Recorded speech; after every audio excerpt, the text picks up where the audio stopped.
धन धन सतगुरु तेरा ही आसरा। वचन नंबर 481।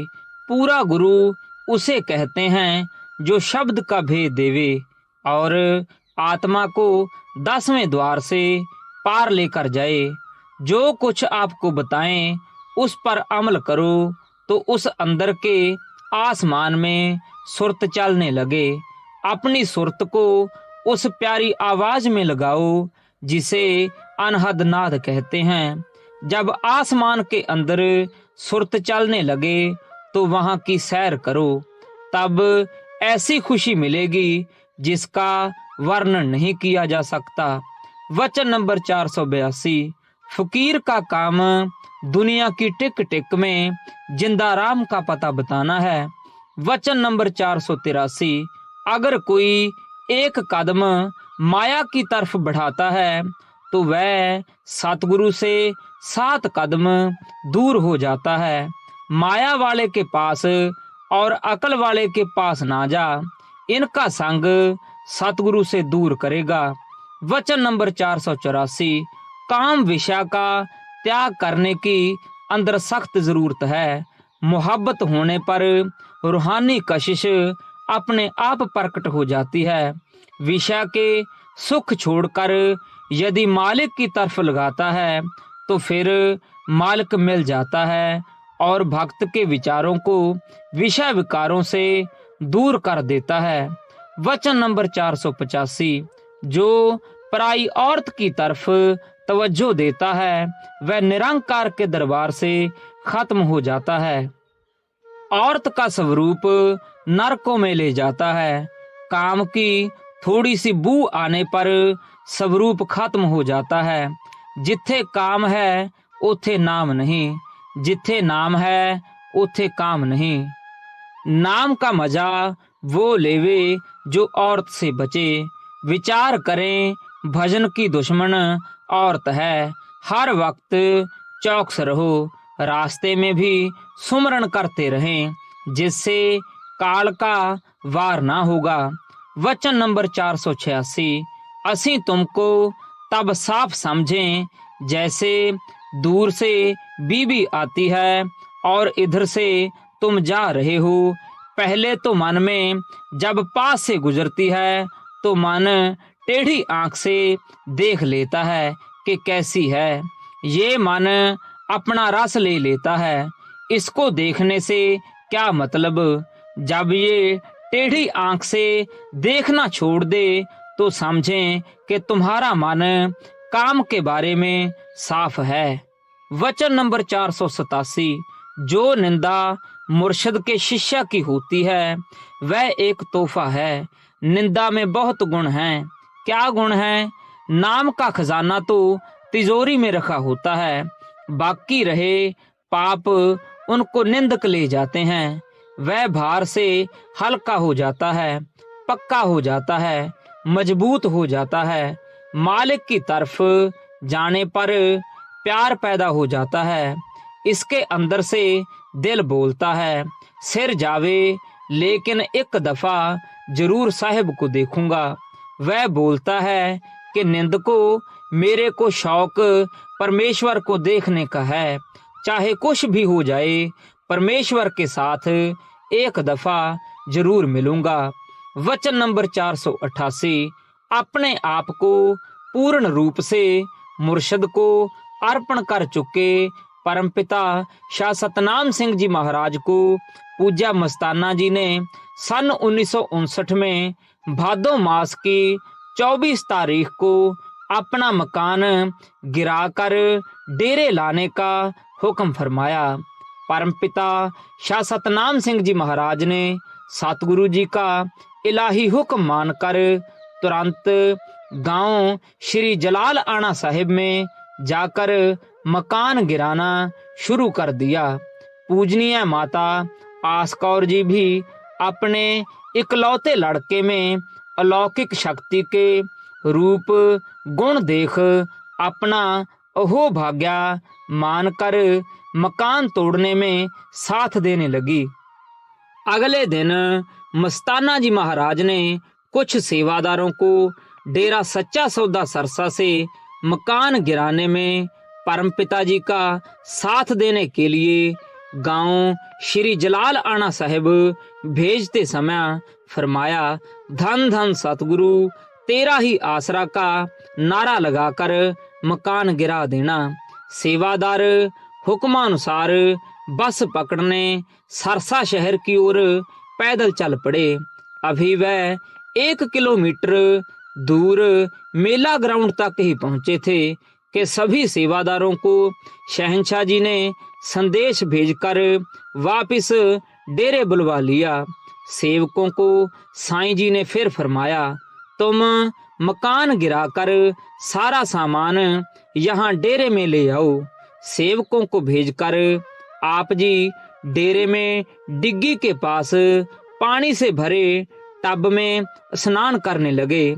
आप जी ने पास ही भक्त ख्यालीराम बागड़ी लालपुरे वाले को मिट्टी दबाने की सेवा पर लगा रखा था। स्नान करते करते पूज्या मस्ताना जी ने भक्त ख्यालीराम को इलाही वचन फरमाया। इसके अर्थात शाह सतनाम सिंह जी के अंदर प्रेम बादशाह गयो। इसको दुनिया की कोई ताकत रोक नहीं सकती।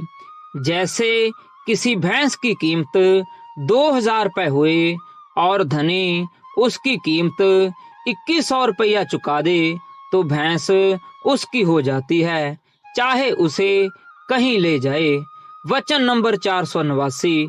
जिस प्रकार सुमेरु पर्वत पर चढ़ना आसान नहीं है, उसी प्रकार आत्मा के लिए आंतरिक चढ़ाई करना आसान नहीं। दोनों आंखों के बीच की चढ़ाई कौन चढ़े? वही चढ़े जिसको सतगुरु ताकत बख्शे तथा जो विषय विकारों से मुंह मोड़ लेवे और अपना ध्यान दुनियावी काम काजों में कम से कम लगाकर ज्यादा वक्त सतगुरु की याद में लगाए। वचन नंबर 490। माथा टेक टेक कर लोगों के माथे घिस गए। सत्संग सुन सुनकर कान थक गए। बात एक नुक्ते में खत्म होनी थी। वह नुक्ता सतगुरु ने बताया था, मगर हम बदनसीब थे कि वह बात पूछी नहीं गई।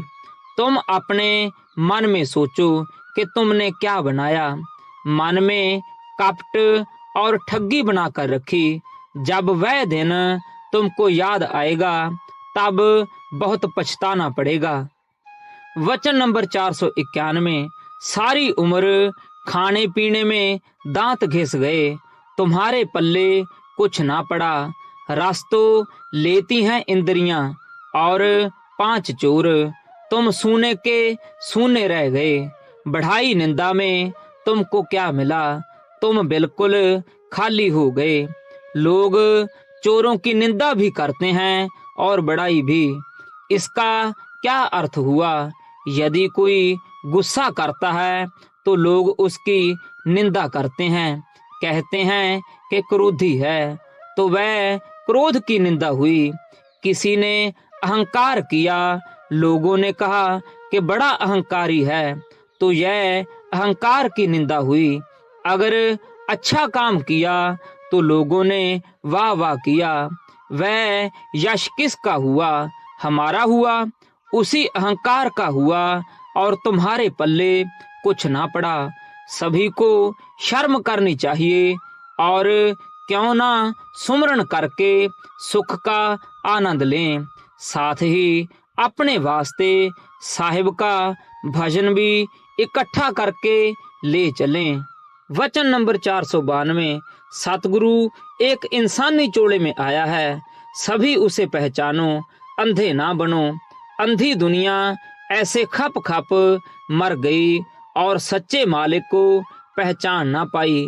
यहाँ बैठकर सुमरन के द्वारा अपना वतन त्रिलोकी भी देख सकता था, मगर ये बदनसीब इंसान का चूड़ा धारण करके भी परमात्मा को ना मिल सका। हर वक्त गफलत में रहा, अपनी चेतना से ना वाकिफ रहा। अगर अपनी चेतना देखता तो पता लगता, फिर अपने जन्म की बड़ी कदर करता और जुआरी की तरह हार कर ना जाता। ये मुनासिब नहीं था कि तू 2 दिन का सुख पाकर सारी उम्र का दुख सिर पर उठाकर चला गया। वचन नंबर 493, हमेशा सतगुरु की शरण में रहो, दुनियावी कामों से मुंह मोड़ो, रोटी कमाने लायक काम करो, शांति से जीवन बिताओ, पराया माल इकट्ठा ना करो। यदि ब्रह्म मुहूर्त में उठकर भजन करोगे तो तुम्हारे काम में बरकत होगी।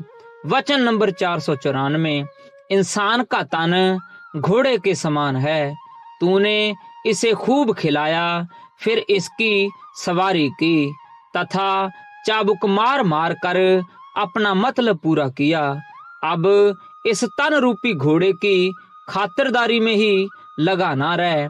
इस तन से झूठे सौदे छोड़कर सच का सौदा करवाने का काम ले और मालिक का नाम जपाकर अपने लिए सुख प्राप्त कर, नहीं तो यह तन एक दिन आग में चला जाएगा और आत्मा रोती रह जाएगी। तन काल का खाजा है, भजन सुमरन अपना है, पर ऐसा नसीब कहाँ से लाएं। वचन नंबर 495, कुछ आदमी जेल के पास से गुजरे, कैदियों की बुरी हालत देखकर इनमें से एक ने अच्छी रोटी खिलाई, दूसरे ने शरबत पिलाया, तीसरे ने कपड़े पहनाए, चौथा बीमारों को दवा दे आया, पांचवें ने सोचा कि ये तो जेल में ही रहे, उसने ताला खोलकर उन्हें आजाद कर दिया। ऐसा उपकार सिर्फ संत ही कर सकते हैं। तू डर मत कि मालिक की याद में जागने से तेरा दिमाग खराब हो जाएगा या थक जाएगा। वचन नंबर 496, सतगुरु समय समय पर अपनी रूहों की संभाल करता है। जिस प्रकार बादल के बिना वर्षा नहीं होती, इसी प्रकार अपने जीवों को लेने के लिए मुर्शद को मनुष्य के रूप में यहाँ धरती पर आना पड़ता है। वचन नंबर 497, इंसान बुराई से हमेशा दूर रहे, बुरे लोगों के संग से आदत बिगड़ती है, संवारने से सवर जाती है। सतगुरु की तरफ हमेशा ध्यान लगाए रखो, प्रेम में कभी भी कमी मत आने दो। वचन नंबर 498, ऊपर ऊपर से तो लोग बोलते हैं कि मेरे अंदर सतगुरु और परमेश्वर है, पर अंदर गुरु उनका मन या शैतान है। अगर सतगुरु उनके अंदर होता तो वह हर जगह पर सतगुरु देखते और ये ना बोलते इत्थे है उथे नहीं, वह तो जर्रे जर्रे में मौजूद है। वचन नंबर 499, वह इंसान भाग्यशाली होता है जो भजन सुमरन करता है। जिंदगी सतगुरु के लेखे लगाना और उनके गुण गाना ऊंचे भाग्यों वालों का काम है। जिन्होंने नाम तो ले लिया है पर जाप नहीं किया, वे नींद और विषयों में अपना जन्म खराब करके चले गए। अंतिम समय वे सतगुरु के आगे शर्मिंदा होंगे। वे सतगुरु को अच्छे नहीं लगते। जिस तरह चोर को पुलिस पीटती है, इसी तरह जो सत्संगी भजन नहीं करता वह विषय विकारों में फंसा रहता है। फिर सतगुरु जाने के वक्त उनको तकलीफ देता है। तुमने यह बहुत बड़ा गुनाह किया जो सतगुरु को कभी याद नहीं किया, ना ही उनकी कदर की, और ऐसे लोगों की जान मुश्किल से निकलती है। दिल से कहना चाहिए कि ऐ सतगुरु, असी तुम्हारे से इकरार किया है कि ए तन मन और धन तेरा है। जिस तरह हो सके अपना बनाकर अपनी भक्ति, भक्तों की संगत और अपनी याद हर वक्त देना, यही दान हम तुम्हारे से मांगते हैं। वचन नंबर 500, ऐ दोस्त, सतगुरु अटल है, जो उसका वचन है वह उसका रूप है। जिसने अपने जीवन में इसको धारण किया हुआ है उस पर सतगुरु प्रसन्न होता है। इस बात को कभी ना भूल। ऐ दोस्त, अपने मालिक को छोड़कर तू कुटुंब को याद करता है। जिस वक्त काल की मार पड़ेगी सब भाग जाएंगे, कोई नहीं आएगा। उनको याद करने से क्या फायदा है जिनके वास्ते तू पाप, गुनाह और गरीबों को ठग कर उन्हें खिलाता है। अंत में ये जो तुम्हारी झूठों की याद है वक्त पर काम ना देगी। वचन नंबर 501। यह सारा संसार बुराइयों से प्रभावित है। इनके संग से प्रभु को पाया नहीं जा सकता। यदि सतगुरु का संग करोगे तो प्रभु को पाने के लिए असली हकदार होंगे। अनहद धुन रोज सुनो। बेफायदा वक्त को गुम नहीं करना चाहिए। तू अपने आप को सतगुरु को अर्पण कर दे, फिर जो काम करेगा सतगुरु आप करेगा। सबको आवाज दे रहे हैं, सचखंड बुला रहे हैं। वचन नंबर 502। गुरु भक्ति मुर्शिदे कामिल का सत्संग करने से आती है।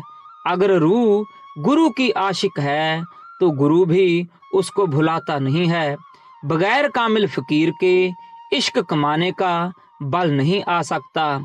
इश्क में कामयाबी होगी तो साधु फकीर के संग से होगी। भक्त को चाहिए कि कामिल फकीर के हुक्म में चलने की कोशिश करे। वचन नंबर 503। यदि तेरे अंदर परमेश्वर का नाम बस गया है तो तू यकीन रख कि तेरा दिन रात सतगुरु की सोहबत में गुजरता है। यदि सतगुरु तेरे साथ है तो तेरी रूह नाम का सहारा लेकर पवित्र मंडलों को पार करती हुई अपने सतगुरु के पास पहुंच जाएगी। जिस वक्त तू नाम की अनहद धुन सुनेगा तो तुझे ऐसी मस्ती आएगी और दिल करेगा यदि 100 जाने भी हों तो अपने सतगुरु पर कुर्बान कर दूं। सुमरन करने वाले के साथ सतगुरु हमेशा रहता है और सुमरन करने से तेरा सतगुरु तुझे नजर आवेगा। वचन नंबर 504। गुरु भक्ति करना आशिकों का काम है, कायरों का नहीं है। पहली पौड़ी यही है कि पूर्ण महात्मा को मिलो, फिर बेखौफ होकर कमाई करो, यानी इश्क कमाओ। गुरु की भक्ति करना यह काम धन से नहीं होता। अगर यह काम धन से होता तो गरीब आदमी तो उसे पा ही नहीं सकता। वचन नंबर 505। ऐ इंसान, तूने अपने प्रीतम के गुण व कहानियां तो बहुत सुनी हैं कि मेरा कामिल मुर्शिद ऐसा अजर अमर है।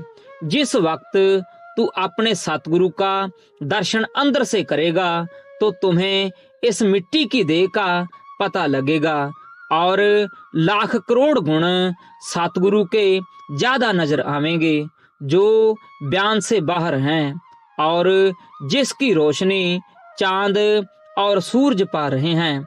वचन नंबर 506। सत्संगी वही हो सकता है जो दुनिया दे बंधना तो आजाद होवे, दुनियावी ख्वाहिश और मैल तो साफ होवे। वचन नंबर 507।